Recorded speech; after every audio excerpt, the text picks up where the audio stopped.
Ang mahiwagang lapis.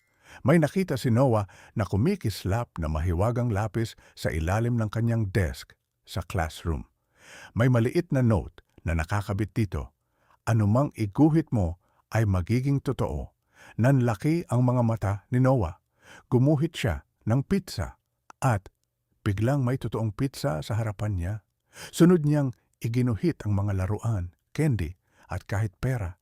Hindi nagtagal, tumigil na si Noah sa pagtulong sa kanyang mga magulang dahil iniisip niyang kaya nang ibigay ng mahiwagang lapis ang lahat ng gusto niya.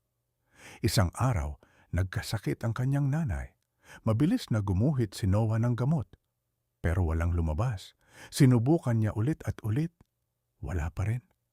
Biglang may mahinang boses na bumulong mula sa lapis. Kayang gumawa ng mahika ng mga bagay, pero hindi nito kayang palitan ang pagmamahal, pag-aaruga at responsibilidad.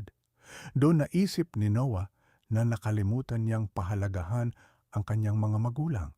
Kaya imbes na gamitin ang mahiwagang lapis, ipinagluto niya ng sopas ang kanyang nanay, nilinis ang bahay at nagbantay buong gabi sa tabi nito.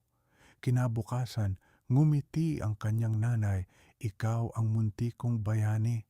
Biglang naglaho ang mahiwagang lapis sa bambuhay, pero hindi na iyon ininda ni Noah dahil may natutunan siyang mas mahalaga kaysa mahika.